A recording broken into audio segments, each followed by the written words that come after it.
Buenas tardes, ahí ve bien la pantalla.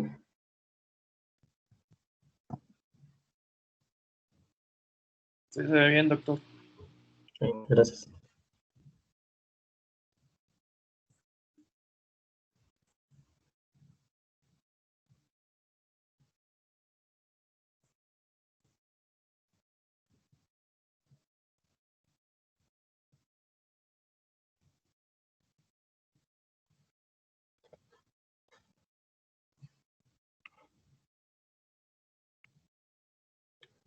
Bueno, ya son las 12 del día, entonces vamos a comenzar con la presentación del día de hoy de enfermedad pulmonar obstructiva crónica.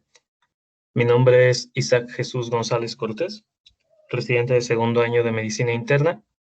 Fui asesorado por los doctores, el doctor Julio César Casillas Cabrera, residente de tercer año de medicina interna, y el doctor Francisco Jesús González López, residente de cuarto año de medicina interna, además de la doctora Dulce Negrete Olmedo, médico de base del servicio de neumología de nuestro hospital. Vamos a comenzar. Bueno, primero esta frase de Ana Frank: ¿cuándo se nos concederá el privilegio de respirar aire fresco? En nuestro caso, con todo y la pandemia, puede que es cuestión de tiempo. Infortunadamente para los pacientes con EPOC es algo que muy difícilmente va a volver a ocurrir. En cuanto a la agenda, vamos a ver la definición de la enfermedad, fisiopatología, clínica, diagnóstico, aspectos radiológicos, evaluación y clasificación, tratamiento y un aporte cultural. Nos vamos a enfocar para esta ponencia en el diagnóstico clínico, los hallazgos espirométricos, hallazgos radiológicos y el tratamiento farmacológico en cuanto al paciente estable. No vamos a enfocarnos realmente en la parte de exacerbación en esta exposición. Primero que nada, vamos a ver un caso clínico. Voy a pedir a Yunan Vázquez que se vaya preparando en lo que voy comentando el caso, de favor. Masculino de 84 años, sin antecedentes de heredo familiares relevantes para el padecimiento actual, fumador activo, ya diagnosticado con EPOC, con una FEV1 del 27%. ¿Alguien habló? Su padecimiento actual de 24 horas de evolución, con disnea de pequeños esfuerzos, expectoración verdosa. Se toman unos laboratorios encontrando una anemia microcítica, hiponatremia con una osmolaridad de 229, PCR de 64, sodio urinario de 76, osmolaridad de 273, una gasa con oxígeno por puntos nasales a 2 litros por minuto con un pH de 7.35, PC2 de 54.8, PO2 de 57 y bicarbonato de 29.7. Una radiografía con signos de atrapamiento aéreo con la que no contamos en este momento. Yonan, ¿estás por ahí? Sí, ¿me escucho? Sí, te escuchamos. Muy bien. Bueno, al paciente inicialmente se le dio tratamiento con lo que tenemos en el recuadro del medio: oxigenoterapia, beta-lactámico con macrólido, además de restricción hídrica, furosemide y suero salino hipertónico, viendo que a pesar de que sí subió un poco los niveles de sodio, no aumentaron tanto, igual que la osmolaridad. ¿Se te ocurre algún diagnóstico para este paciente?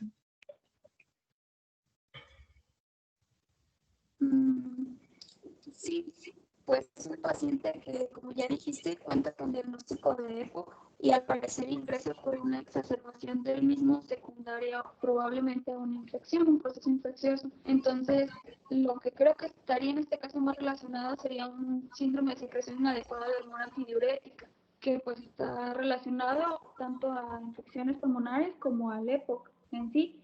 Y pues la hiponatremia y las osmolaridades urinarias sí nos orientan también a eso. Muy bien, muchas gracias. Sí, de nada.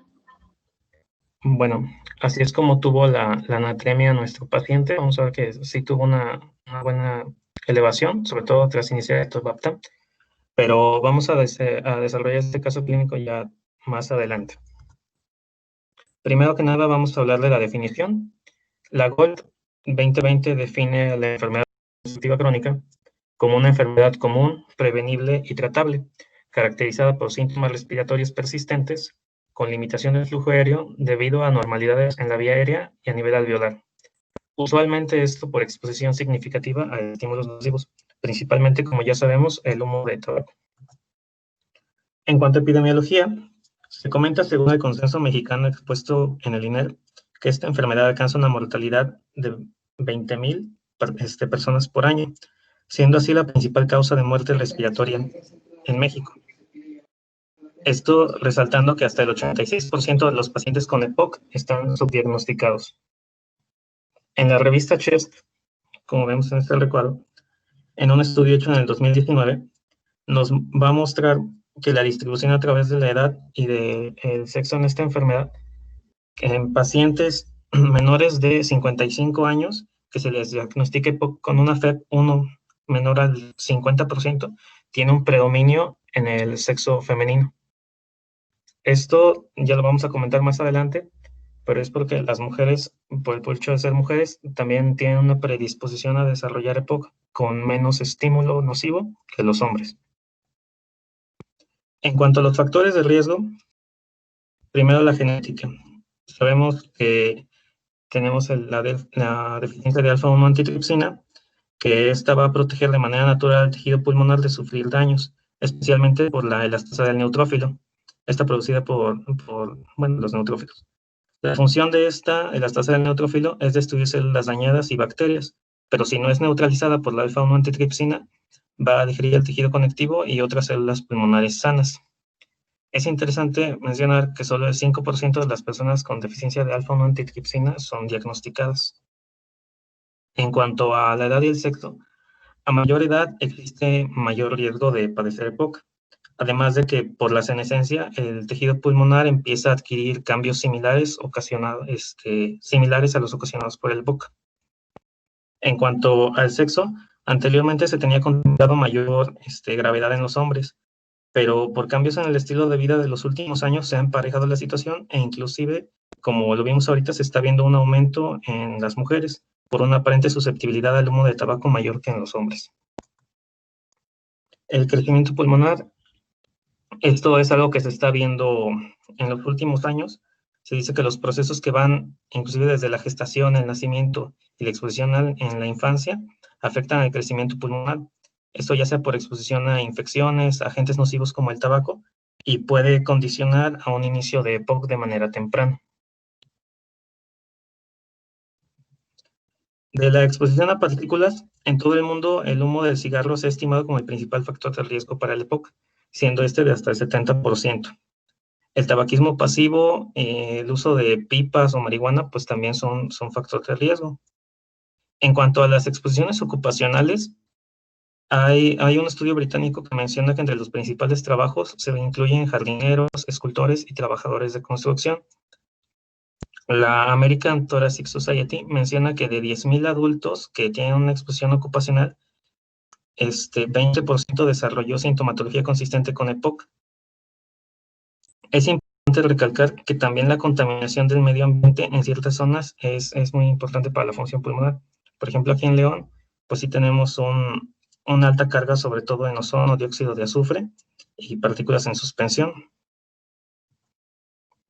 En cuanto al estatus socioeconómico, la pobreza se asocia a una obstrucción del flujo aéreo e incremento en el desarrollo de EPOC. Se piensa que esto puede ser por exposición a partículas tanto dentro como fuera de la casa, desnutrición y presentar infecciones principalmente. Por parte del asma, hay estudios longitudinales que han demostrado que en pacientes que tienen asma, 15 al 20% de estos van a desarrollar EPOC, solo estando por debajo de los pacientes que tienen el antecedente de exposición a humo de tabaco. Bueno, y la bronquitis crónica, esta, a pesar de que no se ha asociado como tal a un deterioro de la función pulmonar por sí sola, cuando se mezcla con la exposición a humo de tabaco, se va a ver que hay un riesgo de presentar EPOC con una caída más abrumadora de la FEV1. Y por parte de las infecciones, el antecedente de infecciones en la infancia, como ya mencioné, se asocia a una disminución de la función pulmonar. Dentro de los principales organismos que existen asociados a esto son Pseudomonas aeruginosa, el VIH y tuberculosis. Ahora, sabemos que difícilmente el EPOC es una enfermedad que va a venir de manera individual. Casi siempre la vamos a ver acompañada por múltiples comorbilidades. Estas se pueden dividir en pulmonares, cardiovasculares, otras, sobre todo resaltando las embólicas. Entonces vamos a dividirlas, como tenemos aquí en esta imagen. Primero, en cuanto a las pulmonares, el asma, por ejemplo, como ya mencioné, también por ser una enfermedad de tipo obstructivo, puede cruzar con inflamación y desarrollar un fenotipo de EPOC o un ACOS, que es la mezcla entre asma y EPOC. El cáncer de pulmón es algo interesante. Se menciona que la prevalencia de pacientes con EPOC, de pacientes que tienen cáncer pulmonar con EPOC oscila entre 40 y 70%. La incidencia anual entre pacientes con cáncer que tenían antecedente de EPOC es 4 veces mayor que en pacientes que no tenían EPOC. La sobrevida a 3 años en los pacientes con cáncer más EPOC es apenas del 15%, cuando únicamente cursan con cáncer es hasta el 26%. O sea, es casi el doble, y esto pues solo por tener el EPOC ahí a un lado. De la fibrosis pulmonar, comparado con la fibrosis pulmonar aislada, la unión de estas dos desarrolla más frecuente hipertensión pulmonar severa, además de que el pronóstico empeora a 6 años de sobrevida, aproximadamente. Y finalmente de hipertensión pulmonar, que también tiene que ver mucho con falla cardíaca derecha, puede ser tan alta la prevalencia como de un 40%. La coexistencia se asocia a un aumento de la mortalidad y solo se ha visto mejoría a largo plazo con uso de oxígeno en algunos pacientes. Entre los tromboembólicos tenemos el EBC y el tromboembolismo venoso. Del EBC, los pacientes con EPOC presentan un aumento de riesgo para un EBC como resultado de tener factores de riesgo similares, como son la edad, la exposición al humo de tabaco y la inflamación crónica.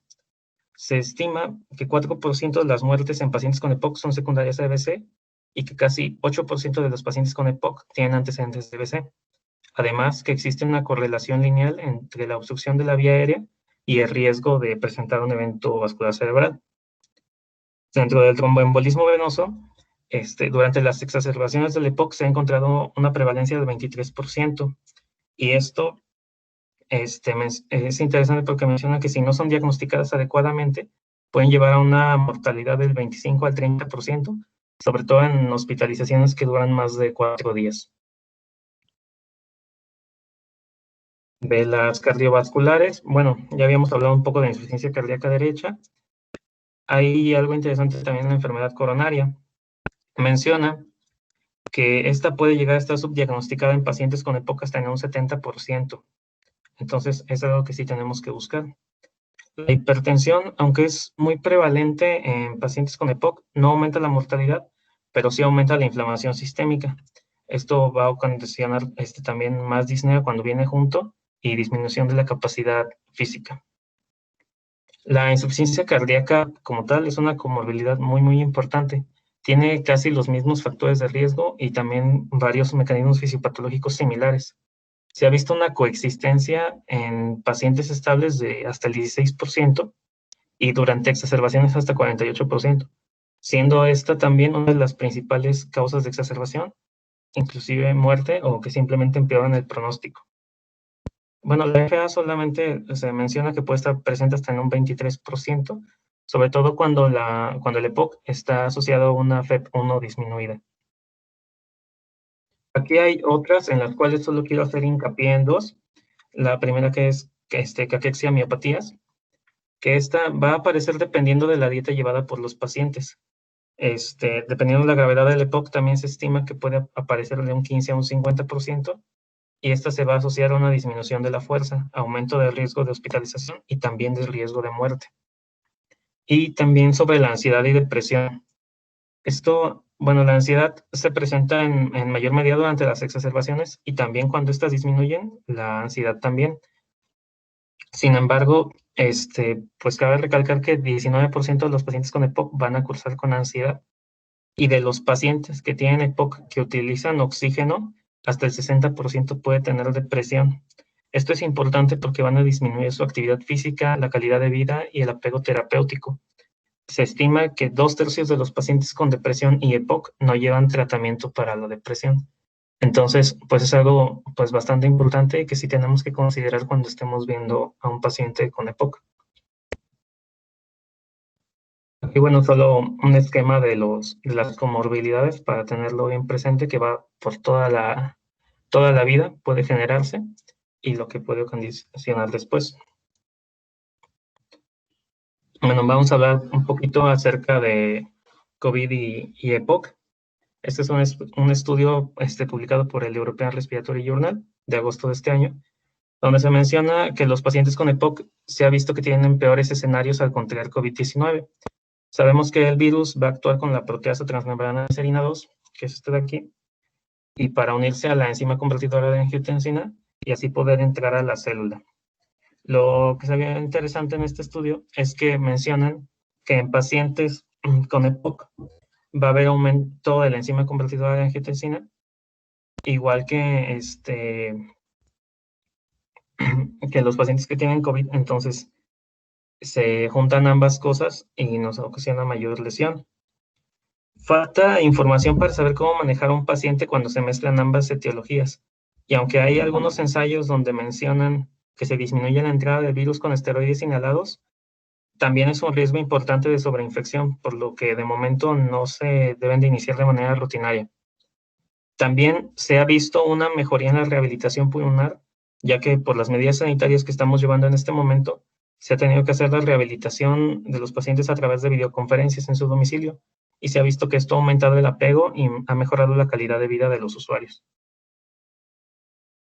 En cuanto a la fisiopatología, vamos a ver que algún irritante, sea el que sea, sobre todo el humo de tabaco, va a actuar a diferentes niveles. Por un lado, puede actuar, a nivel de las células epiteliales o en los macrófagos, con esto ocasionando una destrucción de las células epiteliales y ejerciendo una respuesta inflamatoria con el factor de crecimiento transformante beta, y con esto posteriormente una fibrosis, disminuyendo la luz bronquial y conllevando a la bronquitis crónica, fibrosis. Y el macrófago, además va a actuar con el neutrófilo y el linfocito, generando respuestas de Helper 1 y 17 sobre todo, aunque puede existir también la respuesta TH2, que no se ve aquí, pero eso es un poco más con el fenotipo ACOS. Tenemos también el neutrófilo, que pues ya sabemos que a través de la elastasa va a competir con la alfa-1 antitripsina, y cuando esta no está adecuadamente balanceado, también va a generar un daño en las paredes alveolares, condicionando al enfisema y pues destrucción, inclusive la formación de bulas. También el neutrófilo puede actuar a nivel de las células caliciformes, elevando la producción de moco. Aquí un recordatorio más o menos de lo que es la fisiopatología. Va a haber hiperproducción de moco y alteración en el despeje mucociliar, una reducción del flujo aéreo por las vías respiratorias, aparte por la broncoconstricción, hiperinsuflación pulmonar y enfisema, que es pues el dato más importante aquí a nivel del EPOC, sobre todo porque esto va a condicionar a una disminución en el movimiento del diafragma, va a hacer que se utilicen los músculos intercostales, músculos accesorios, y esto pues va a acabar fatigando al paciente y llevándolo a la caquexia, como ya habíamos visto. Va a haber alteraciones en el intercambio gaseoso porque va a haber unidades no funcionales, ya sea por el enfisema o por la bronquitis. Y esto sabemos que va a haber una vasoconstricción selectiva. Esta vasoconstricción va a desarrollar a la larga una hipertensión pulmonar y cor pulmonale. Además de que por la alteración en el intercambio gaseoso también va a existir una policitemia compensadora para atrapar todo el oxígeno que sea posible. Si hay cualquier duda, me dicen por favor. En cuanto a la clínica, tenemos como factores de riesgo principales el tabaquismo y la biomasa. El tabaquismo, se ha visto que el 50% de los fumadores desarrolla EPOC y 70% de los pacientes con EPOC tienen antecedente de tabaquismo. En países del tercer mundo, como nosotros, cobra importancia el humo de biomasa, como lo sería el humo de leña. En un estudio del INER se encontró que de 100 pacientes diagnosticados con EPOC, el 40% tiene antecedente de exposición a humo de leña como factor único o en conjunto para desarrollar la enfermedad, identificando estados como Chiapas, Guerrero y Oaxaca como los principales estados de la República donde al menos hasta el año 2000 el 50% de la población utilizaba el humo de leña para cocinar. Hay algo que cabe recalcar aquí, que es el vaping o el uso de cigarro electrónico. Este es controversial. A pesar de que en las guías de EPOC no está proscrito per se, se han visto estudios donde este no conlleva ningún beneficio e incluso su uso de manera individual también conlleva un riesgo de desarrollo de EPOC. Aún así, se ha visto que este ayuda a los pacientes a dejar el cigarrillo de tabaco normal. En cuanto a los síntomas, la tos es crónica generalmente todo el día, a diferencia, por ejemplo, del asma, que es de predominio mañana o noche. La expectoración es más abundante en las mañanas y generalmente blanquecina, y la disnea es progresiva. En cuanto a los signos, tenemos el signo de tórax en tonel y el signo de Hoover, que como habíamos visto en la clase pasada que le preguntamos a la compañera Valeria, nos habla de una inspiración paradójica. Ahorita vamos a ver esto más aquí. Normalmente,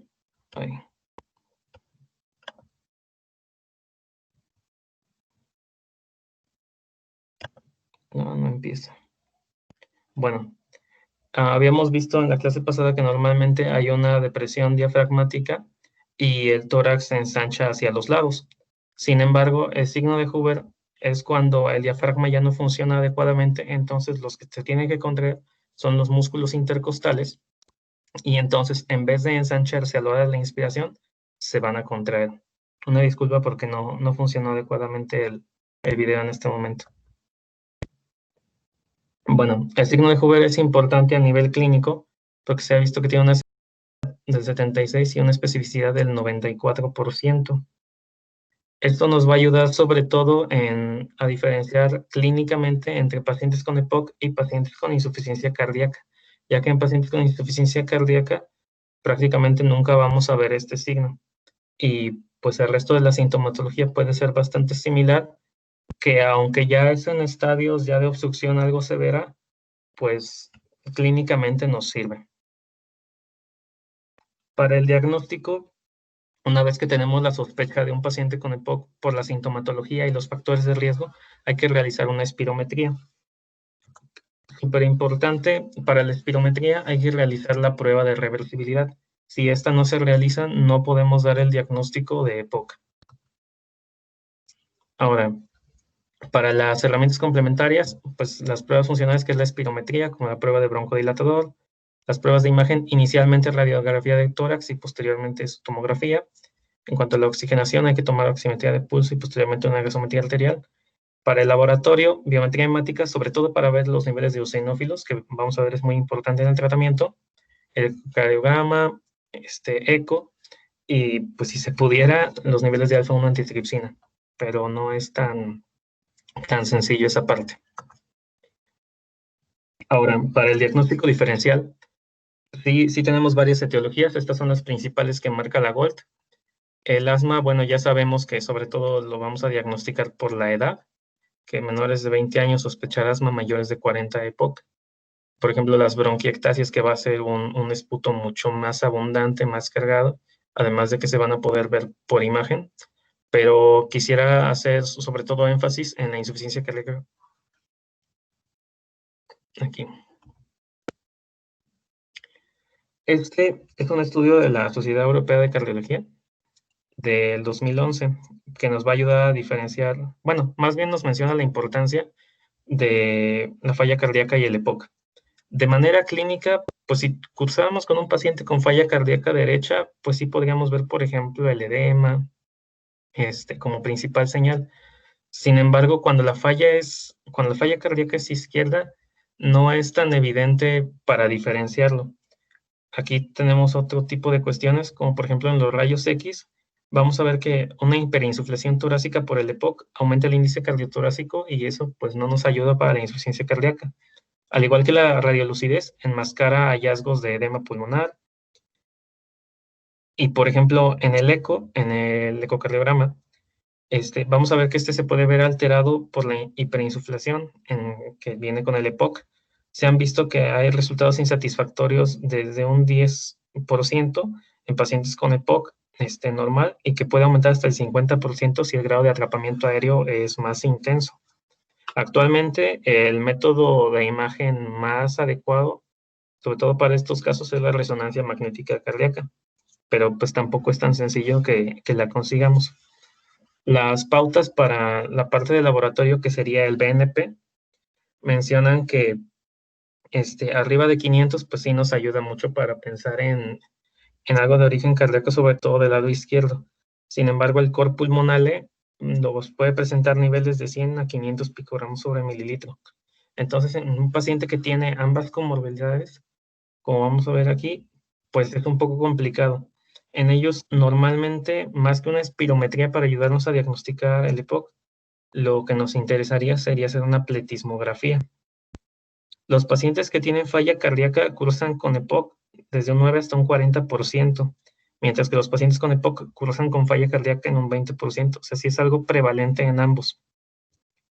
Lo que nos recomienda al final de este artículo es que para que nosotros podamos descartar el EPOC, primero tenemos que eliminar los datos de sobrecarga.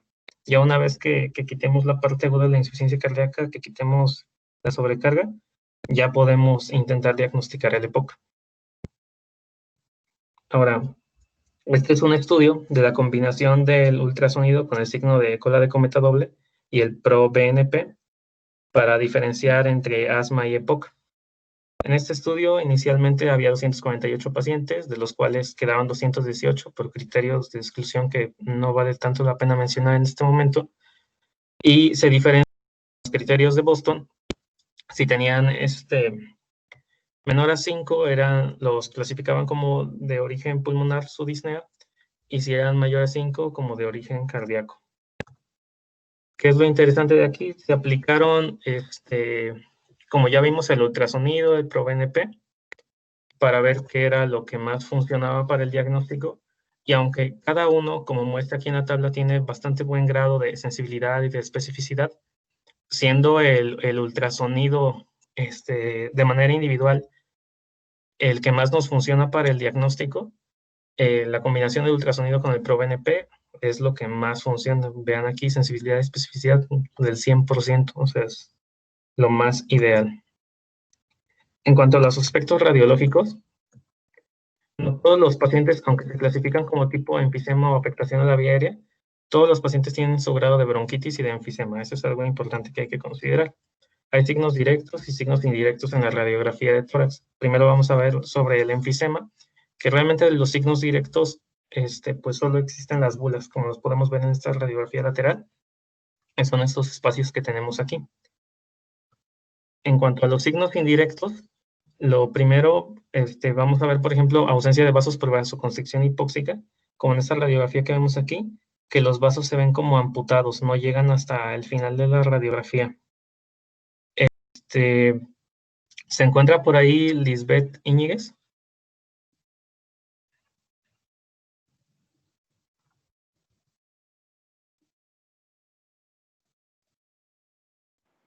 Hola. Hola, ¿me podrías ayudar ahorita a describir la imagen B en lo que voy terminando de describir la A? Sí, yo te ayudo. Ok, bueno, aquí les mencionaba que está la amputación de los vasos, datos de hiperinsuflación, además de que aquí se alcanza a ver discretamente una atelectasia, un desplazamiento de la cisura también aquí, por ejemplo. Pero bueno, ahorita Liz, si nos ayudas por favor a describir de manera completa la radiografía, la B, por favor. Pues es una placa, parece una PA de tórax, pues de afuera hacia adentro. Las estructuras óseas y parece que tejidos blandos pues no tienen alteraciones. No tiene datos tampoco de derrame pleural. Y pues ya a nivel de parénquima se ven datos de hiperinsuflación, se ven los arcos costales aplanados, horizontalizados, y también el diafragma aplanado. Y abajo de la silueta miocárdica se ve como aire, pero no sé cómo se llama eso, pero se ve como aire. Y pues ya. Sí, muy bien, muchas gracias. Sí, todos estos datos que nos ayudó Liz, pues son datos de hiperinsuflación. Como mencionaba, el aire atrapado entre corazón y diafragma, el aplanamiento de ambos diafragmas, que recordemos que inclusive puede haber una inversión del diafragma, que eso nos habla de un paciente con obstrucción aérea muy grave. Y bueno, aquí también tenemos atrapamiento de aire que se ve a nivel retroesternal. Estas son las imágenes que ya vimos. Para la tomografía de tórax, hay diferentes patrones. Podemos tener, por ejemplo, el enfisema centrolobulillar. Este es el que va a predominar en los pacientes que tienen antecedente de humo de tabaco, de exposición a humo de tabaco. Vamos a ver, por ejemplo, aquí hay hiperclaridades focales redondeadas sin pared. Son pequeñas, pero se alcanzan a ver. Todos estos que les voy a mencionar ahorita son parte del enfisema centrolobulillar. También puede haber hiperclaridades más extensas, como se ven en esta imagen. Va a haber hiperclaridades perivasculares, como son todas estas que se ven aquí, y la aparición de nódulos. Los nódulos centrolobulillares pueden aparecer previo al enfisema. En el panlobulillar, que es más característico de la deficiencia de alfa-1 antitripsina, ya vamos a ver que hay una desaparición de la arquitectura pulmonar normal. Aquí, por ejemplo, lo encontramos nada más a nivel subpleural, en enfisema. Todo esto aquí lo vemos también igual subpleural. Este es el paraseptal. Ahorita lo vamos a ver aquí. Aquí igual subpleural y paraseptal perivenoso. Todo esto enfisema. Y bueno, aquí bulas ya cuando es una destrucción más importante. Para la bronquitis crónica, pues es un patrón bronquial, donde vamos a ver, por ejemplo, aquí imágenes anulares que corresponden a bronquios dilatados con paredes engrosadas. En la TAC vamos a ver pulmones igual hiperclaros, pero con un aumento del grosor en los bronquios, además de que estos van a estar dilatados, y pues presencia de secreciones, como podemos ver aquí. Esto sobre todo cuando hay una exacerbación. Y bueno, hablando de las exacerbaciones, también es importante mencionarlo, porque por ejemplo aquí tenemos condensaciones donde hay enfisema, pero que podrían algunas personas llegar a confundirlo con cavitaciones y no es así. Y aquí, bueno, por ejemplo, tenemos una bula que tiene su nivel hidroaéreo, infectada. Ahora, para la evaluación, vamos a irnos un poco más rápido, hablando de espirometría, magnitud de síntomas, historia de exacerbaciones y comorbilidades. Para la espirometría, eso es lo que ya sabemos, se va a evaluar las curvas y luego los índices. Recordando que en la expiración tiene que durar al menos unos 6 segundos para que sea valorable, se tienen que hacer unas 4 pruebas, después se les da el broncodilatador, sobre todo el salbutamol, se dan 4 aspiraciones y se vuelve a hacer la prueba unos 20 minutos después. Inicialmente, pues la expiración, esta es la curva de volumen-tiempo. Vamos a ver que pues está el volumen expiratorio forzado al primer segundo, que tiene que ascender de manera rápida y después se hace una meseta para llegar a la capacidad vital funcional. Esto de manera normal. Esto nos puede ocasionar diferentes patrones. En el patrón obstructivo vamos a ver una disminución de la FEP1, pero la capacidad vital funcional se va a estar preservada, o puede ir disminuyendo, pero inicialmente preservada. En el patrón restrictivo van a disminuir las dos, tanto la FEP1 como la capacidad vital funcional. Y en el mixto, pues igual. En la curva flujo-volumen, vamos a ver que igual, inicialmente, aquí vemos la expiración, llega a un máximo pico de su flujo, y después va a haber un descenso. Casi siempre va a ser como en diagonal, esto por cómo va expulsando el aire del paciente. Sin embargo, en pacientes con EPOC, vamos a ver que sí sacan flujo, pero después se va a ver como una muesca en esta parte de la expiración. Esto por el grado de obstrucción que tienen y que no pueden sacar adecuadamente el flujo. En el patrón restrictivo, a diferencia, vamos a ver que sí se va a mantener igual, solo que va a estar disminuido. Hay maneras en que las curvas pueden estar más realizadas. Esto, por ejemplo, con tos, con un esfuerzo variable, con un inicio lento y demás. esfuerzo inconsistente. Cuando son así, pues realmente las curvas no son valorables. Ahora, ¿se encontrará por ahí Cibrián?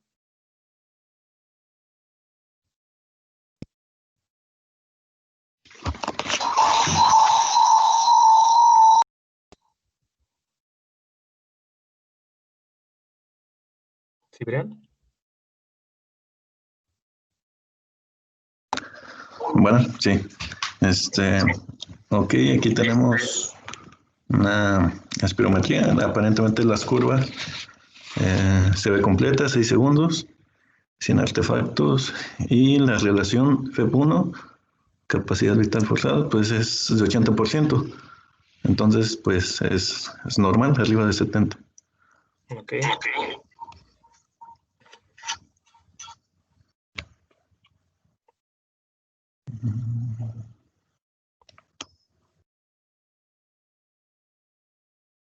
Bueno, igual vamos a ver aquí que la FEP1 por estar arriba de 80 igual es normal, y la capacidad vital forzada por estar arriba de 80 también es normal. Entonces, esta sería una curva de características normales. ¿Nos puedes ayudar con la que sigue? Sí, a ver, igual, aparentemente la curva se ve con artefactos y pues por el tiempo de duración sí es completo. Aquí se ve disminuida la relación, es menor al 70%, es de 58 y aparentemente persiste a pesar de la prueba post-broncodilatador. Entonces parece un patrón obstructivo. Ok. Sí, bueno, gracias. Bueno, también para complementar aquí, como bien dijo Silvia, alcanza los 6 segundos, vemos que la prueba con el post-broncodilatador, para que esta sea efectiva, tendría que subir al menos unos 200 cc, de los cuales no los está subiendo, aquí son solamente 110 mililitros. La FEP1, para que sea normal, tendría que estar por arriba de 80, sin embargo no lo alcanza, pero la capacidad vital funcional sí lo supera.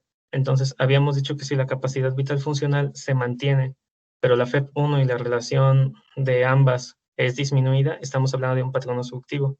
Además que pues la curva sí nos muestra aquí una muesquita, como había mencionado previamente. Para la evaluación, ya sabemos que con base en la espirometría post-broncodilatador, la dividimos en GOLD 1, 2, 3 y 4 conforme va disminuyendo los grados. Para esta también tenemos que ver la clínica y clasificarlo con base en eso. Tenemos la escala MRC modificada y la escala de CAT. Tenemos que hacer una de dos, de preferencia las dos, para poder clasificar y dar tratamiento. En la escala de CAT vamos a ver varios ítems como los que están viendo aquí, que nos van a otorgar puntajes de 0 a 5, dependiendo cómo el paciente percibe diferentes situaciones clínicas, siendo una sumatoria de hasta 40 puntos. Cuando es menor a 10 es un bajo impacto, demostrando que la mayoría de sus días son pues tranquilos o buenos, y cuando es mayor de 10 es un impacto moderado o alto. Esta es yo creo que la diapo un poco más importante que tenemos que ver. Con base en los síntomas, ya sea por MMRC o CAT, más los grados de agudizaciones, es como vamos a clasificar al paciente. Se va a clasificar en celdas A, B, C o D, dependiendo pues la gravedad que tenga. Entonces, vamos a hablar aquí un poco del tratamiento de una vez. En la celda A se van a dar broncodilatadores de acción corta, siempre y cuando tengan sintomatología leve, y se puede agregar un broncodilatador de acción larga de ser necesario. En la celda B, el tratamiento va a ser sostenido con un LAMA o con un LABA, pudiéndose escalar a que se sumen ambos. En la celda C, normalmente vamos a tener el tratamiento con el LAMA, pero esta es la celda donde los pacientes están más inestables y se pueden complicar más fácilmente. Entonces, frecuentemente se tiene que hacer la sinergia entre un LAMA y un LABA. Y en caso de que tengan eosinofilia mayor a 100 o sobre todo mayor a 300, se puede agregar un corticoide inhalado. Y en el grado D ya son pacientes pues graves, los cuales siempre van a necesitar la unión de LAMA-LABA y igual casi siempre van a necesitar el corticoide inhalado por el grado ya de cronicidad, de inflamación y fibrosis que estos tienen. Esto lo vamos a recalcar un poco más adelante. Para el tratamiento, bueno, hay que mejorar la tolerancia al ejercicio, disminuir la expectoración y tos, el estado de salud, y para disminuir la mortalidad, prevenir la progresión y prevenir y tratar exacerbaciones. Lo importante de esta diapositiva es que una vez que un paciente se categorizó en alguna de las celdas que ya mencioné, no se vuelve a recategorizar. Aunque el paciente mejore con el tratamiento que le demos, si lo clasificamos en celda B, es celda B. Sí puede empeorar, pero ya no lo podemos regresar a una celda A. En cuanto a las medidas no farmacológicas, bueno, la suspensión del tabaquismo es lo que más nos ayudaría, pero se ha visto que solo el 25% de los fumadores con EPOC logran abandonarlo con todo y todas las medidas que se pueden hacer. El ejercicio se recomienda tanto aeróbico como de fuerza. Esto sobre todo para apoyar a las extremidades torácicas, recordando que hay que utilizar broncodilatadores de acción corta previo al ejercicio, y el ejercicio se tiene que hacer enfocado a hacer expiraciones largas. Para la alimentación, la recomendación es que se den 45 kilocalorías por kilo al día. Hay que recordar que estos pacientes sobre todo cursan con caquexia, entonces hay que dar un aporte calórico alto. Y se ha visto que una ganancia de peso mayor a 2 kilogramos en 8 semanas mejora la supervivencia hasta 4 años. En cuanto al uso de proteínas, la recomendación es de 1.2 gramos por kilogramo al día. Para la vacunación, pues cuando es contra influenza, vamos a ver que disminuye el riesgo de enfermedades como infecciones de vías respiratorias bajas, el número de exacerbaciones y la mortalidad. Para esta solamente hay 2 contraindicaciones, que es la alergia a la proteína de huevo y el hecho de haber tenido Guillain-Barré. Nos menciona que no se debe de utilizar la vacuna contra influenza. Para el neumococo hay 2, la PCV13 y la PPSV23. La 13 está indicada en adultos mayores de 65 años. Esta demuestra la reducción en bacteremias y neumonías por neumococo severas. La 23 también se recomienda, pero esta es para menores de 65 años con comórbidos, en los cuales disminuye el riesgo de neumonía adquirida en la comunidad, sobre todo cuando tienen una FEV1 menor al 40%. Los programas de rehabilitación pulmonar. Aquí tenemos un inspirómetro, súper importante. Los pacientes con EPOC nunca deben usar inspirómetro. Esto porque en los pacientes con EPOC estamos intentando que no aumente el flujo inspiratorio, sino que puedan expirar más. Entonces, está contraindicado. ¿Vale? Hay que promover que los pacientes hagan expiraciones largas, no inspiraciones.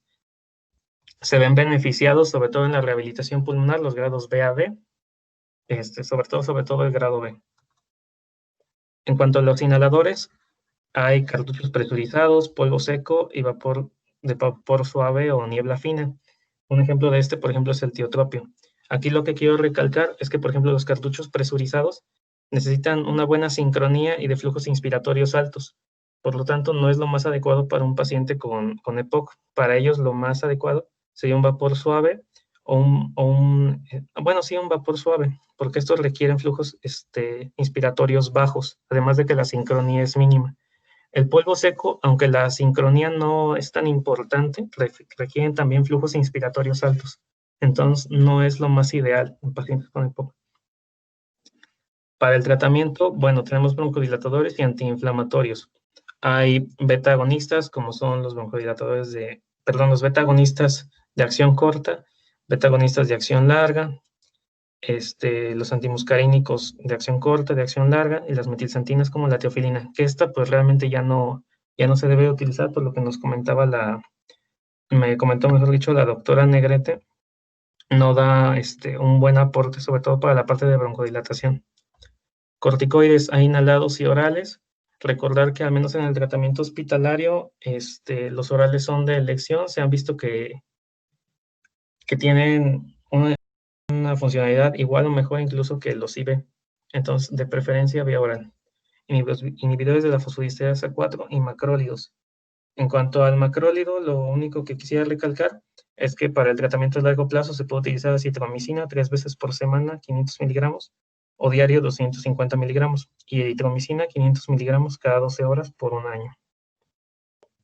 Aquí tenemos los grupos de broncodilatadores, los grupos de antiinflamatorios. Bueno, ¿quiénes son candidatos al uso de esteroide inhalado? Tenemos aquí diferentes características. Por ejemplo, pacientes que tienen eosinofilia de 100 a 300 células y una exacerbación moderada al año son candidatos. Igual pacientes con hospitalización por exacerbación, que tengan antecedente de asma, y sobre todo lo que aquí va a importar es que tengan eosinófilos mayor a 300 células, ya son candidatos al uso de esteroides inhalados. Como contradicción, únicamente, bueno, la más importante es que tengan eosinófilos por debajo de 100 células. Si tienen debajo de 100 células, no son pacientes candidatos a esteroides inhalados. El tratamiento es lo que ya les había mencionado previamente, de cómo pueden ser y cómo se pueden ir escalando. Ahora, para escalar y desescalar, vamos a ver que pacientes, por ejemplo, que llegan por disnea y que tienen inicialmente pacientes que están en su celda B o C, pues se va a hacer la sinergia entre un LABA y un LAMA. Sin embargo, cuando esto no funciona, hay que considerar un cambio de inhalador o ver si hay otras causas de disnea. Y, por ejemplo, si ya tenemos a un paciente con un LABA más un corticoide inhalado o la unión de estos dos más un corticoide inhalado, lo podemos desescalar, sobre todo si vemos que hay riesgo de neumonía o si hubo una indicación inapropiada, por ejemplo, que tenga células menores a 100 de eosinófilos.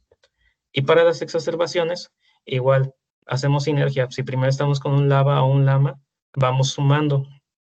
Sin embargo, por ejemplo, aquí, en este caso que ya tenemos LABA, LAMA y un corticoide inhalado y no está funcionando adecuadamente, en los pacientes sobre todo que tienen bronquitis crónica podemos agregar el roflumilast, que es un inhibidor de la fosfodiesterasa 4 y sigue ayudando con la inflamación.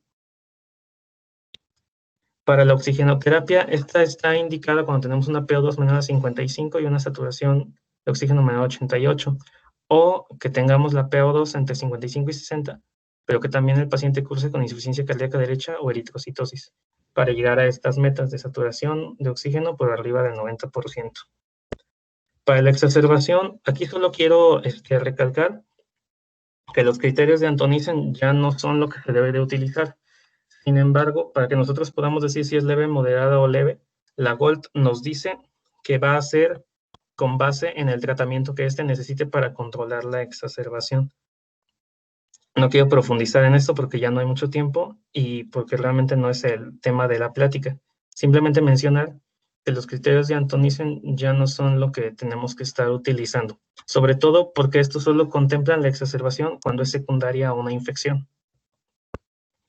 Para el paciente hospitalizado, inicialmente tenemos que dar tratamiento con SABAS, y si no mejora ya se utiliza oxigenoterapia y corticoides. Igual antibiótico terapia. Los corticoides se ha visto que se pueden utilizar 5 a 7 días, excepto en pacientes que estén en la celda número D y que ya tengan eosinofilia persistente. En ellos, una vez que se acabe su tratamiento de corticoide intrahospitalario, hay que continuar, por ejemplo, con prednisona 5 miligramos al menos unos 6 meses. Eso nos comentaba también la doctora Negrete.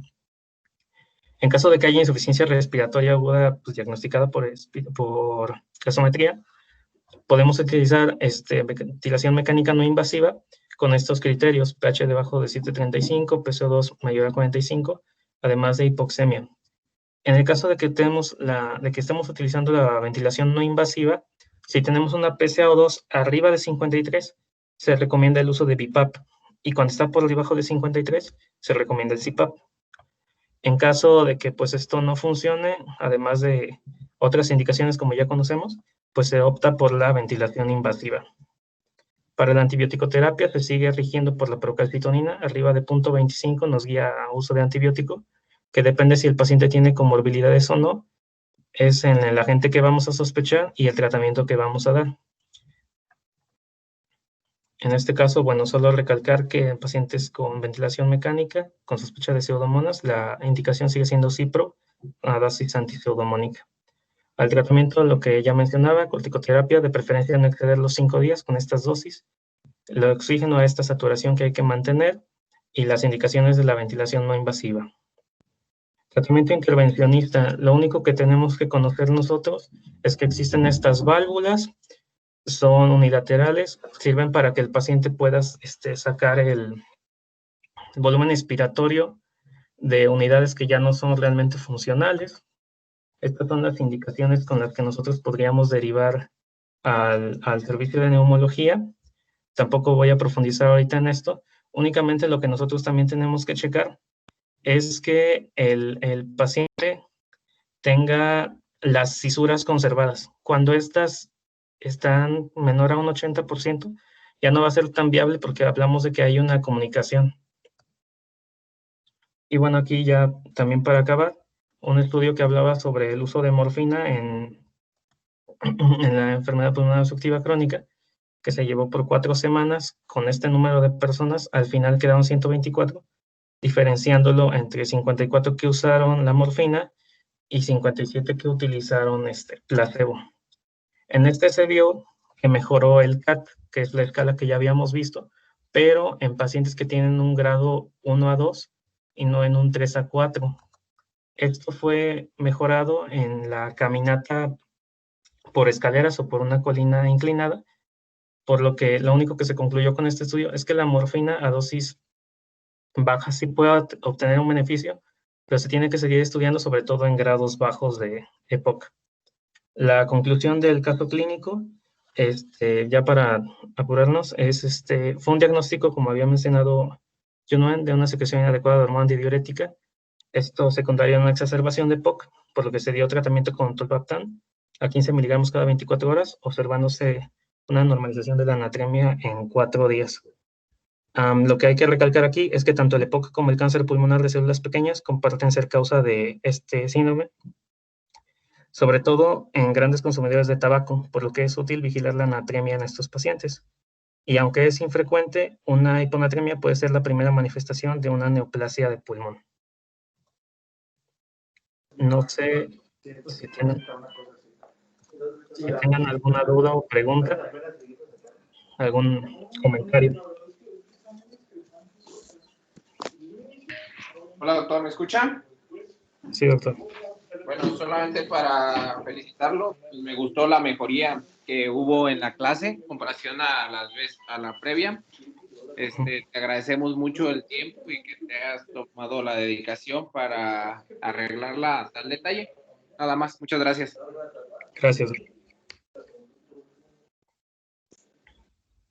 También platicamos en la mañana con la jefa de enfermeras porque la enfermera dice que no habló de la actividad. ¿Alguna otra duda o comentario? Rodolfo, apaga tu micrófono, por favor.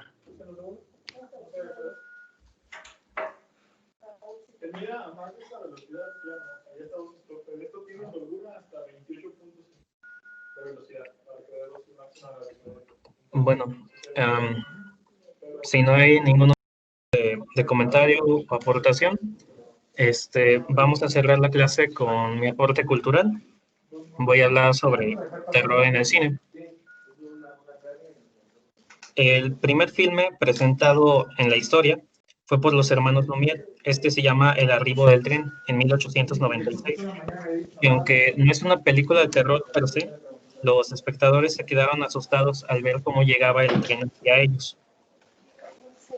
El nacimiento del cine de terror podría colocarse en 1896, cuando Méliès presentaba La mansión del diablo, que es aquí la imagen que tiene, y posteriormente Lumière con una obra llamada El esqueleto Joux. Los cinematógrafos se instalaron en diversas partes del mundo. En Estados Unidos, el cine de terror emergió con la primera adaptación de Frankenstein por parte de los Edison Studios, posteriormente con monstruos que tuvieron gran alcance en películas como El Dr. Jekyll y Mr. Hyde. En Alemania, exploró con el expresionismo con casos como Nosferatu. El cine de zombies empezó con la película White Zombies en 1932. En la misma década en México sale La Llorona, y ya para los 50 ya se empezó a explorar el género en todo el mundo. La tradición narrativa se ha basado en la adaptación. Un claro ejemplo es Frankenstein y múltiples novelas, por ejemplo, de Stephen King, Lovecraft, etc. Al paso de los años, se ha adquirido nueva tecnología que ha permitido desarrollar nuevas técnicas para seguirnos maravillando con este tipo de cine. Pero, en palabras de Hitchcock, ¿por qué amamos el cine de terror? ¿Qué es lo que encontramos de satisfactorio en él? El miedo existe porque sin él no podríamos sobrevivir. Según él, el público busca adelantarse al guionista, adivinar quién estuvo detrás de los crímenes en la pantalla, y es por ello que se debe de cuidar cada detalle y se busca sorprender al espectador. Los giros de tuerca o las vueltas en la trama no son gratuitos, están para detonar una sensación de angustia que viene de la incertidumbre, lo que desmorona al espectador, como en la película del Sexto Sentido. Otra de las herramientas es el sonido. En algunos de los casos, lo que escuchamos es más importante que lo que vemos. Un ejemplo es La Bruja de Blair, donde nunca vemos al antagonista y solamente se escucha a la lejanía. El montaje juega un papel fundamental en términos de ritmo, como en la película de Resplandor, donde esto queda ejemplificado con los trayectos largos del Hotel Overlook, que es donde se desarrolla la historia. El miedo sirve como catarsis. Nos ubica en un espacio y tiempo dentro de lo extraño y desconocido y nos invita a ser parte de la acción. En la vida real, muchos de nosotros buscaríamos evitar estas sensaciones, pero si podemos sentirlo en un ambiente seguro, ¿por qué no hacerlo? Existen 4 teorías de por qué nos gustan este tipo de filmes. La primera teoría es la identificación con el asesino, donde sentimos poca empatía por las víctimas y nos atraen las personas que acechan en la oscuridad, como Jigsaw en las películas de Saw. Sucede lo opuesto en la segunda teoría, donde nos identificamos con la víctima y alcanzamos la catarsis cuando éstas logran superar el obstáculo que tanto les causó sufrimiento, como en El bebé de Rosemary. En el tercero, el espectador se relaciona con la causa del miedo o fobia sin relacionarse con los personajes. La situación le permite superar alguna fobia y es ahí donde se encuentra la catarsis.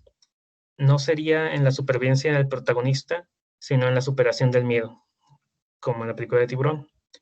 Finalmente, la cuarta teoría menciona que el espectador siente indefensión ante el terror, donde no se supera el miedo que le produce el filme. El miedo nos mueve. Hay una especie de tortura intencionada en uno mismo al ver estas películas, algo que nos hace no despegar los ojos de la pantalla, algo que nos hace ver entre los dedos incluso cuando el miedo nos rebasó, algo que nos hace ir nuevamente al cine. Bueno, pues muchas gracias y sería todo de mi parte.